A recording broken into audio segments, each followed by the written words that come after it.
Paurok kivimaja on kestev, soojapidav, tugev ja vaikne. Kui maja, siis kivimaja. Kui kivimaja, siis Paurok. Tere! Alustame Pauroki podcastide sarja 5. saatega ja saate teemaks on Paurok maja viimistlus. Meie saatesarja pealkiri on Uus kodu loomulikult Paurokist ja eelmistes saadetes me puudutasime siis kõigepealt maja projekteerimist, seejärel ehitamist, nii et kõik seinad on korralikult valmis ja tänase saate teema, nii nagu ütlesin, on viimistlus. Ja kes meil siis täna vestlusringis on? Nii nagu ikka, alustatakse daamidest ja Terje Jaksen, Tallinna ehituskool, 2 sõna enda iseloomustusest, palun. No, ma olen ehitusvaldkonna juhtõpetaja Tallinna ehituskoolis ja oman ise Paurokist kodu, nii et mul on kogemused olemas. No nii, ehitusõpetaja ilmselt tegi viimistlustööd oma kodus ise. Ja just nimelt. Meie 2 teist vestluspartnerit on aga Pauroki enda esinduses, Pauroki stuudios, kui niimoodi võib öelda, ja Erki Kõrde, Jämera, 2 sõna enda iseloomustumiseks. No, minul ka mõni paar betoonist maja, aga asjaga tegelen 19 aastat ja Jämerat nii kaua vedanud siin, jah. Karl Viirmann, Paurok. Tere päevast. Minu poolt ka olen Karl Viirmann ja Pauroki tootekonsultant ja siin juba 2014. aastast alates. Osaliselt tutvustatud ja alustame teemaga. Kõige esimene küsimus, kust poolt tuleks siis maja viimistlemisega alustada? Alustame sinust, Terje, et kas seest või väljast? No seal vahet ei ole tegelikult, et kui ma soovitan ikkagi seest poolt alustada, et kui alustada väljast, siis samal peaks selle seest poolt tegemisega natukene viivitama. Et liigne niiskus saaks ikkagi välja minna sealt. Et seinale mitte üleliigset niiskust anda, sest ladumise niiskus on seal niikuinii veel natukene sees. Mida ütleme Erki? Lisaks jah, ladumise niiskusele mõnikord saavad seinad märjaks ladumise ajal, et tuleks vaadata ka aasta aega, et kui on talvel laotud maja või sügisel laotud maja, siis on ideaalne see aeg kasutada igasuguste muude sisetööde tegemiseks, näiteks elektrijuhtmete paigaldamisele, kipslagede, karkasside ettevalmistamisele, ventilatsioonitöödele ja siis on, ütleme, jäänud vahet 1,5 kuud enne kui maja kinni on saanud ja siis võib hakata seest viimistlema.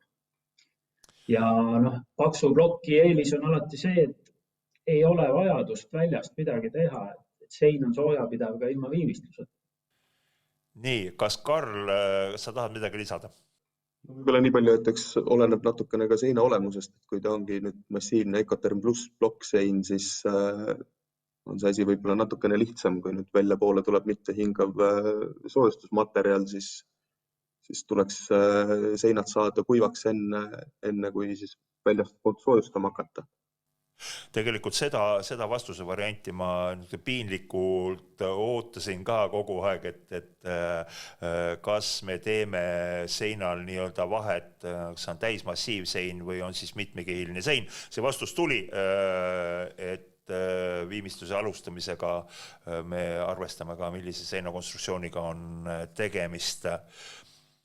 Kas meil on mingid piirangud ees nüüd Paurok ploki puhul, et me saame mõnda viimistlusvarianti kasutada ja mõnda mitte? Terje? No minu jaoks ei ole mingisugust piirangut ees, et tegelikult ta on väga hästi viimistletav, väga suht lihtsalt saab hea tulemuse, et viimistluse, mida seal teha, valib ütleme tellija ise, eks ju, et aga põhireegel on ikka, et märgadesse ruumidesse mitte panna kipsi, et muidu kõik asjad on nagu lubatud. Mida ütlevad mehed, Karl, mis on tavaks? Üldiselt jah, kõik need viimistlusvariandid on võimalikud.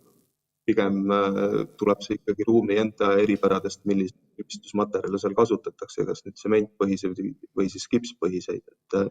Et niisketes ruumides kindlasti tuleks eelistada siis sementbaasil olevaid viimistlusmaterjale. Mida ütleb ka Erki ka veel juurde?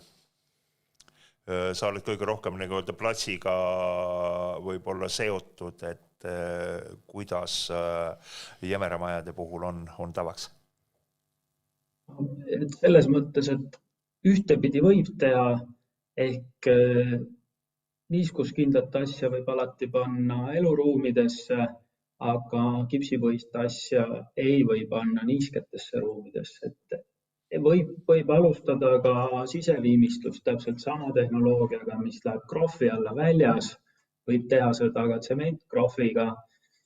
Natuke jääb sein tugevam. Ei ole niivõrd kriitiline see, et sein oleks 100% ära kuivanud. Aga see on juba rohkem niisugune spetsialisti tase, et kes rohkem selle asjaga kokku puutunud on, need võivad ka selliseid valikuid teha. Kui ma selle küsimuse nagu natukene kokku võtaksin, siis välistatud on, nagu ma teie jutust aru sain, et kipsplaati me nagu üldse ei kasuta. No ega tal ei ole ju mingisugust mõtet tegelikult sinna seina panna. Et tunduvalt otstarbekam on ikkagi tasandada või kipskrohvida või mida iganes muud. Et ma ei näe küll sügavat mõtet selle kipsplaadi paneku puhul seina. Nii, Terje, sinust ma saan sellest täiesti aru, et tasandamine on lihtsam kui kipsplaadi panek. See sõltub kindlasti tegijast ja meistrist. Mida nüüd laiem platsipraktika ütleb, mehed? Kipsplaati kasutame küll, aga mitte seinas. Et kipsplaati kasutame siis kohtades, kus on vaja lage alla tuua, mõnda karniisi ehitada või ventilatsiooni nii-öelda heita.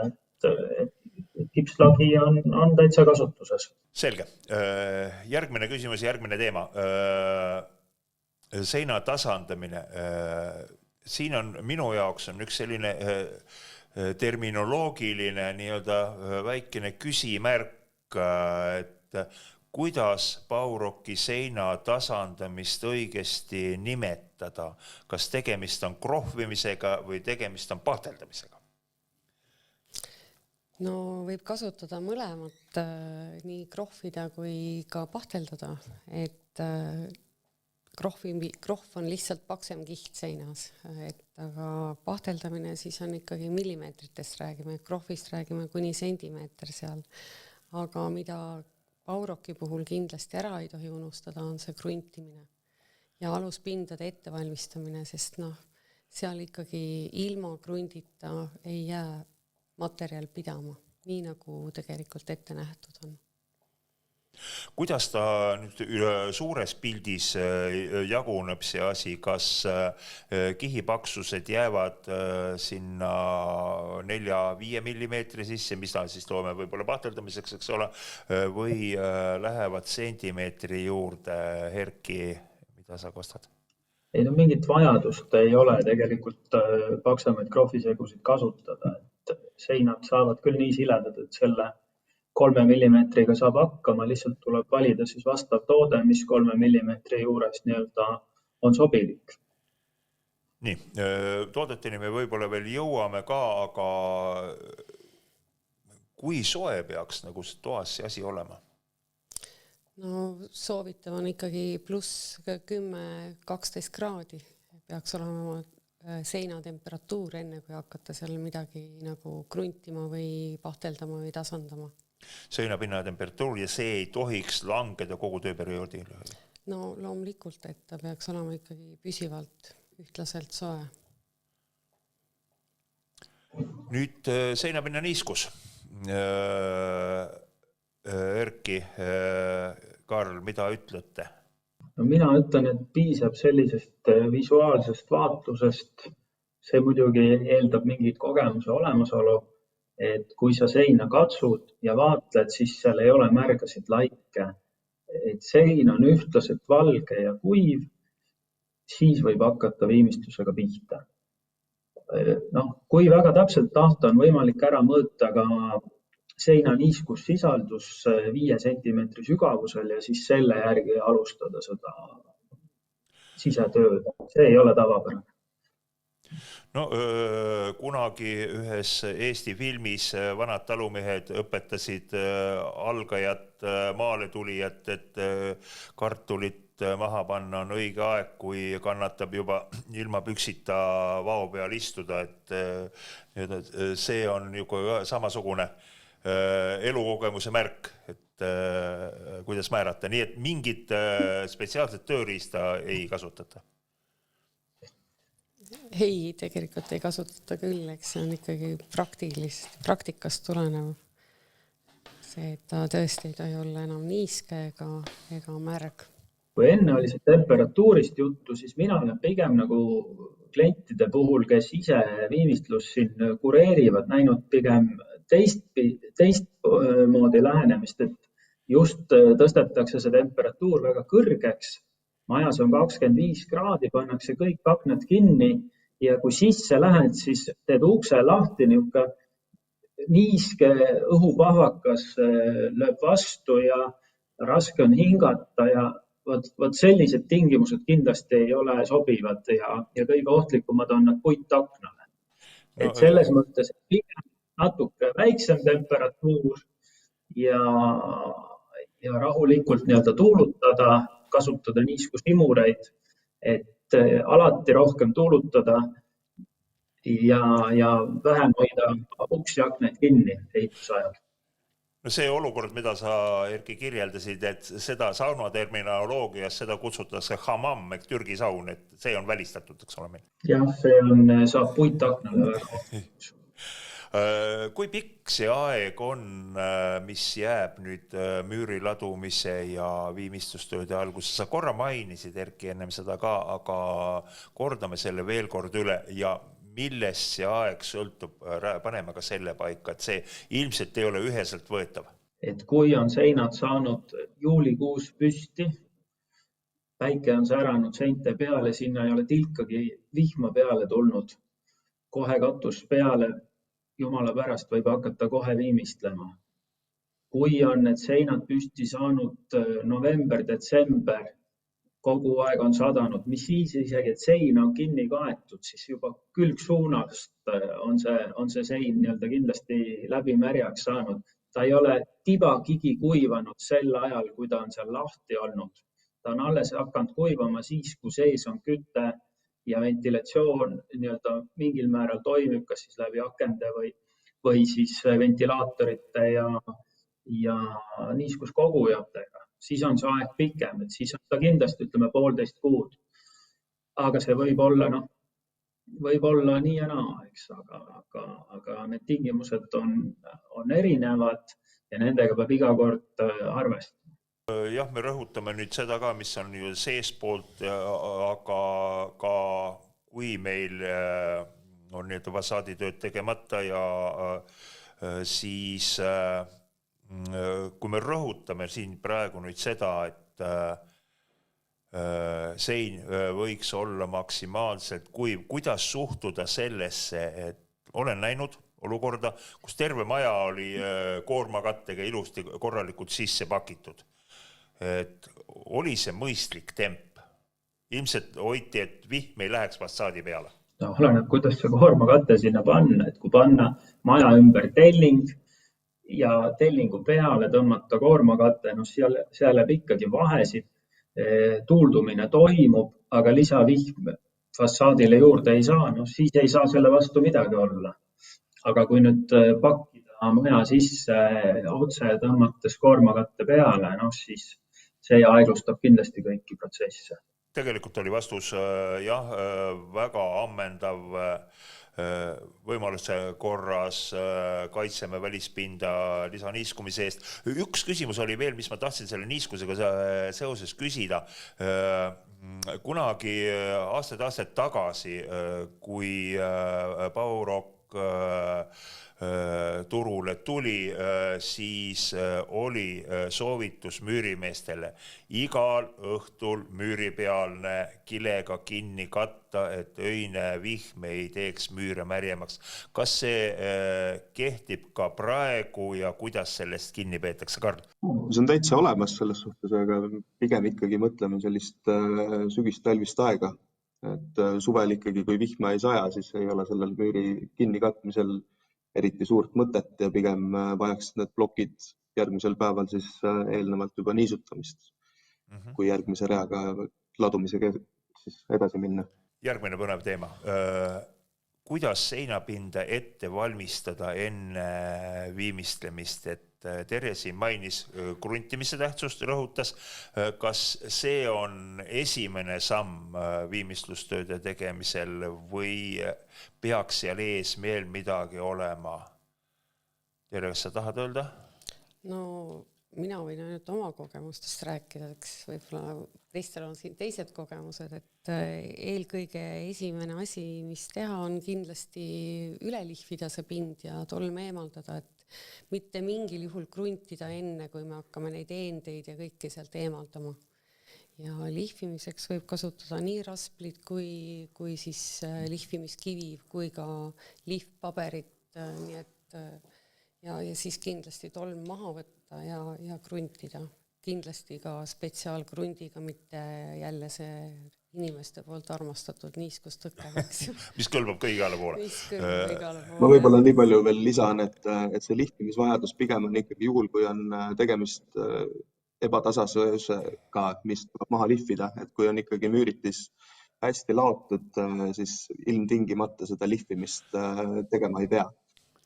See ma saan aru, on spetsialisti enda valik, et kas ta tahab panna rohkem segu peale või ta tahab enne teha seina siledamaks ja siis alustada oma kihtide peale kandmisest. Et ma ütleks, et see on spetsialisti enda valik, kes seda järgmist etappi teeb, et kuidas tema täpselt seda tööd teostab. Kui tahta pahteldada, siis peab olema ka aluspind ikkagi sirge. Kui krohvida, siis on võimalused jälle natukene suuremad ebatasasuste korral. Just seda ma pidasingi silmas, et kui läheb pahtli alla, eks ju, siis kindlasti tähendab pahtlit ei saa panna nii pakse kihte kui näiteks kipskrohvi või ka mingit tasandust segu. Aga mehed, ühe asja unustasime täiesti ära.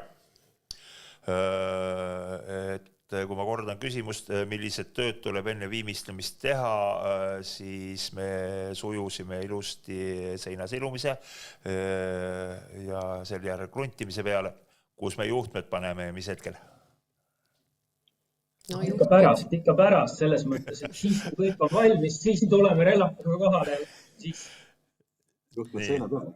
No Herki vist ju tegelikult peab materjalil on hästi lihtne sisse freesida igasuguseid nii elektrijuhtmeid kui veetorusid võib-olla, et selliste freesimiste täitmiseks siis on Paurokil parandussegu täitsa olemas, millega neid selliseid freesimisi ja puurimisi täita.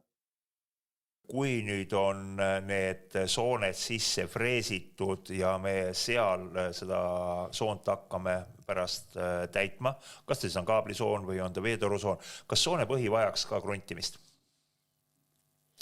No lihtsamalt jääb segu kinni sinna, et mina isiklikult näiteks kruntisin, aga nii mõnedki sooned veeti lihtsalt sinna sisse, aga ma olen krundi usku, ma ütlen ausalt. Nii. Teoorias muidugi, aga mis võib-olla tänapäeval on lihtsam, et igasugused puhurid, ütleme seal, nad on küll reeglina lehepuhurite nime all, aga nad on akudega tööriistad, et nendega siukse tolmu kõikidest nendest vuukidest asjadest välja, et ta jääb tolmu vaba ikkagi see pind enne, kui sinna mingit järgmist asja peale panna. Nii, sa Erki tõstsid ühe küsimuse veel õhku, oli soonte sisse freesimine või kõlas läbi ka nimi ketaslõikur või rällakas, siis parasjagu tolmu ilmselt, et et kas on ka tööriistu, ma mõtlen siis freesi antud juhul, millel on kohe tolmuimeja küljes, et meie tervet majapidamist ja iseennast ka nii lämmataks ära? No, meie enda toode on tegelikult olemas käsikaabits, mis eriti ei tekita tolmu ja on olemas ka selline mehaaniline suure kettaga, niisuguse hammasratta moodi kettaga soonefrees, mis ka ei aja seda tolmu laiali, et ta niimoodi rahulikult ja suure jõuga nii-öelda freesib, et sel juhul on tolmu vähem. Kellel nüüd niisugust elektritööriista just alati võtta on, aga selline asi muidu on olemas. Kui selline nurklihvija või relakaga siis ütleme freesimisi teha, et seal ka on selliseid variante, millel on pöörded siis reguleeritavad, et võimalikult väikse pöördega lihtsalt sellised freesimisi teha. Suurepärane. Sellega me oleme nagu ühel pool, ühele mõistele ma tahtsin veel selgitust, Terje, see mõiste kõlas sinu suust. Sa ütlesid, et seinapinna tasandamist saab teha, mis asi see oli? See oli? Raspel. Mida ta endast kujutab? See on nagu kalariiv, ainult et suurem, et teda kasutatakse ka polüstireeni puhul nurkade ja servade lihvimisel. Et tööriistapoest on täiesti saada? Absoluutselt ja mitte ka eriti kallis. Terje mainis meil juba ära, et niiskustõke ei ole see kõik see õigem krunt, Baurok, mida soovitate, Erki Karl? Viimistamisel üleüldse tuleks ikkagi lähtuda pigem viimistlusmaterjalide tootjate soovitustest ja võtta ikkagi ühe tootja terviklahendus, nii siis ühe tootja sobilik siis primer krundiks, kui siis ka sobilikud pahtlid sinna peale, mis siis pahtlid või siis krohvid, mis sobivad boorbetooniga kokku. Korralik ehitaja, distsiplineeritud ehitaja on juhendi usku ja kui ma loen nüüd juhendit pakendi pealt, ausalt öelda, ma ei ole seda proovi teinud, aga tundub, et mul on üsna väike võimalus leida sealt pakendi pealt, mõne krundi pakendi pealt, sobib Bauroki kruntimiseks. Mis kirja peaks inimene juhul, kui ta ei ole tegelenud Baurok ehitusega palju oma elus, mis kirja ta peaks sealt otsima? Krundi soovitus. Mainitakse ikkagi kergbetooni või boorbetooni juhendite peal. Lühend on 2A, AAC, A-rated autoclaved concrete, et see võib olla ka viide, kui inglisekeelset juhendit lugeda. Kruntide puhul rohkem selline süvaimmutuskrunt, mis tungib siis sügavamale ja ei tekita sellist kilekihti sinna peale. Kui suur on võimalus, et vea tegemisel kruntimisel hilisem kiht meil lihtsalt mingil hetkel tinglikult koos tapeediga maha tuleb? No krunti tuleb ikkagi lahjendada vastavalt juhendile ja kui kasutada ikkagi õiget krunti, siis mina võin öelda, et see on võimatu, et ta sealt ära nüüd tuleb. Küll aga on võimalus see, kui kruntimata jätta, et ta võib lahti lüüa. Et pigem see, aga kui kasutada õiget krunti, siis see on minu jaoks oleks täiesti välistatud, et sealt midagi alla tuleb. Erki, sul on ilmselt garantiitööde kogemus ka olemas. On selliseid juhuseid ette tulnud?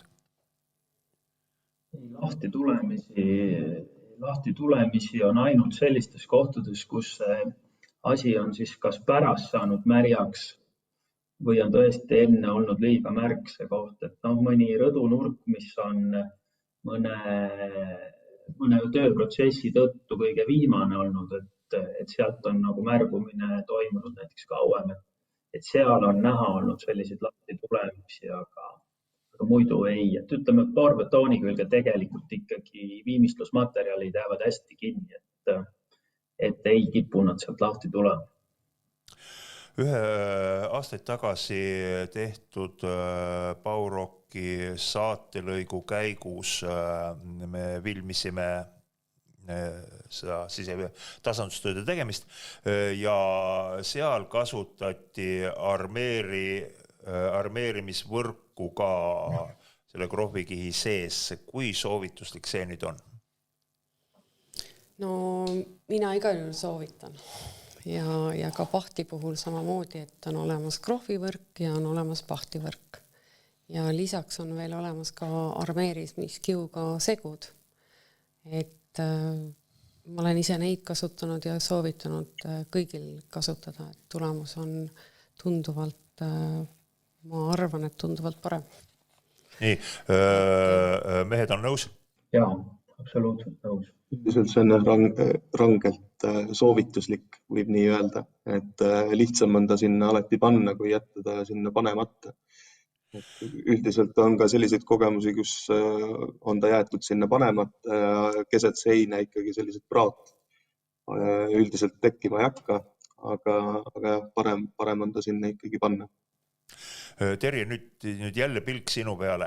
Kuidas seda, kui me ei kasuta nüüd kiudarmeeringuga segu, kui me kasutame võrku, siis kuidas teda panna?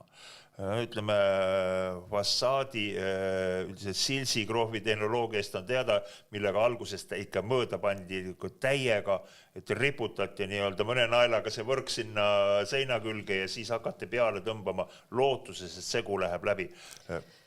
Mida tuleb teha? Uskuge, et see toimub ka praegu ja seda võrku ka kipsplaadi vuukides me ju näeme ka, kuidas on võrgud ära kleebitud ja siis pannakse pahtel peale, aga see ei tööta jah, ja tegelikult on selline üldine reegel on see, et võrk peab olema viimases kolmandikus, segu viimases kolmandikus ehk et alla läheb alati kindlasti kas krohv või pahtel ja siis tuleb võrk sinna peale ja uus kiht. Ja uskuge mingit, et see uputamine on tunduvalt lihtsam kui see kuivale võrgule peale tõmbamine. Läbi surumine sealt, jah? Jah. Ja nake seal segu all peab olema ikkagi 100% see tasandussegu või pahtel või mis iganes seal all. No seda on mainitud juba meie jutu sees, aga ma käin veel küsimusega konkreetselt nagu üle. Kas me üldse saame nimetada või soovitada konkreetset krohvikihi paksust, et paksem peab paremini vastu või vastupidi? See on igal tootjal on peal see minimaalne ja maksimaalne kihipaksus. Et seda võiks küll nagu jälgida ja kui on siis vaja, kui on väga mingi apsakas seal juhtunud selle seinaga ja tuleb panna see lubatust paksem kiht, siis ikkagi 2 kihis. Et algul 1 kiht ja siis lasta natuke ära kivineda ja siis teine kiht peale, et mitte üritada seal seda lubatust väga palju suuremat kihti korraga panna. Nüüd ehitustehniliselt mehed ei ole nagu mingit vahet, et paksem kiht on parem? Sisetingimustes jah, meil selline nagu teadmine puudub, et see annaks midagi juurde. Igas kodus on ruum, mida kutsutakse niiskeks ruumiks, kuhu tuleb teha hüdroisolatsioon, sinna peale tulevad plaadid. Millise seguga seina seal tasandada? Mina ei soovita üldse tasandada, ma soovitan seal vaadata, et nurgad oleks ilusad täisnurgad ja seinad siledad ja igaks juhuks loodiga veel üle käia kõik, kui kõik on vastab normidele ja nõuetele, siis kruntida ja kindlasti nagu kõige puhul ikkagi hüdroisolatsioon ja õiges paksuses. Et ma tean, et siin on erinevaid lahendusi. Nii, mida arvate? Meil käis jutu alguses läbi korra ka, kas ma nüüd ei pannud täpselt pähele, kas see oli Erki või Karli suust, et niiskes ruumis tsemendipõhine tasandus. Mida ütlete?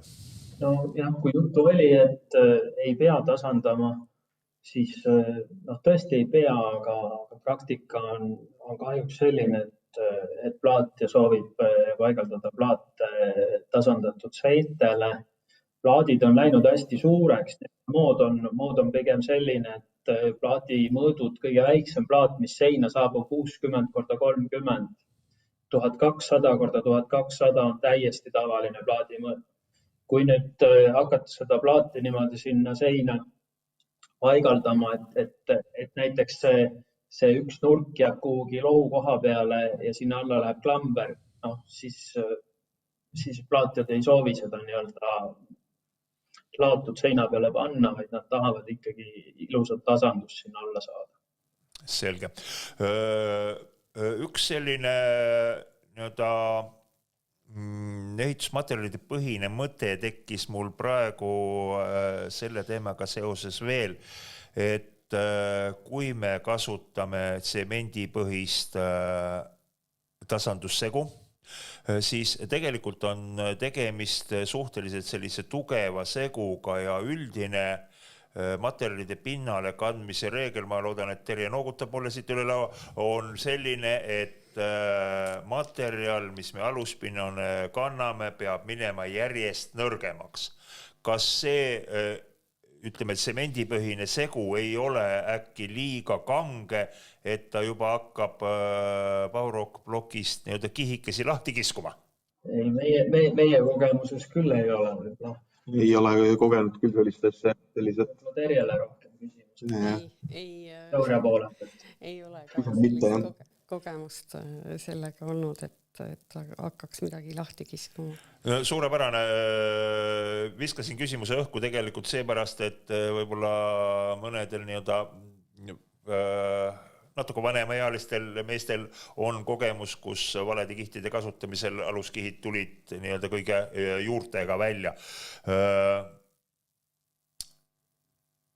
Selle teema oleme... Pigem võib-olla välimisel poolel, kui kasutatakse liiga raskeid krohve. Jah, ka see võib-olla, see sõltub kindlasti krohvikihi paksusest ja sellest, mida me seal väljapool kasutame. Veel üks väikene mure, et muidugi hüdroisolatsioon on see, mis kaitseb meid ja selle niiske ruumi seinu igasuguste veeavariide puhul, aga kui me oleme nüüd teisel korrusel, meil on Baurock vahelaepaneelid ka ja kuskil tuleb tõsisem veeavarii, et kas selle materjaliga juhtub ka midagi tõsist või ei juhtuda ka seal midagi, et kuivab ära ja jälle materjali omadused taastuvad, et alguses võib-olla tõmbab natukene hallikaks ja kuivades jälle taastub ka selline õige värv. Et seda ohtu meil seal ei ole, et tulevad mingisugused allitused ja vammid hakkavad arenema mineraalse materjali puhul, see on ilmselt peaaegu välistatud. Ei, klaasi peale võib ka allitus tulla, kui klaasi peal on mustus, eks see mustus hakkab seal allitama, et mitte klaas ise allita. Väga hea vastus. Üks tuba veel. Saun. Igas korralikus Eesti kodus on saun. Kuidas seda sauna nüüd teha ja vormistada? Et millised soovitused sinna on mehed? Mul on siin mõned joonised isegi olemas. Mida te kostate? Proovime sellega lahti rääkida. Üldiselt kodulehel meil on selline jooniste eest olemas sauna tüüpsilmena ka. Et mismoodi seda teha, et ikkagi selles suhtes on tavaline saunahoone või saunaruum, siis sellised üldised põhimõtted jäävad ikkagi kehtima, et vahel seda meie käest küsitakse, et teil materjal nii soe, et kas sinna sisse pole nüüd seda villa on ikka vaja. Et see mõte on ikkagi selles, et köetakse nii-öelda seda ühte ruumi, mitte ei hakata müüri kütma, et siis sisse poole ikkagi selline soojustuskiht ja siis foolium ja ventilatsioon kindlasti. No, täiesti okei on, et mõni sein näiteks on plaaditud ja sinna siis soojustust ei ole mõtet panna. Siseseina puhul siis pigem. Et on mõni sein näiteks puukerise taga, eks ju, sa ei saa puukerist panna otse puitvoodri laua vastu, et siis mõni sein võib olla täitsa plaaditud ja seda siis ei ole mõtet sooritada.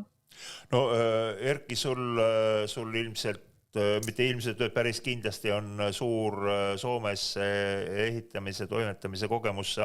Ma usun, et sul oli täiesti keelel korrigeerimaks Karli sõnumit, et villa minu teada pannakse vähemalt Soome turul hästi äärmiselt vähe lelliruumi seina, selle jaoks on üks teine materjal.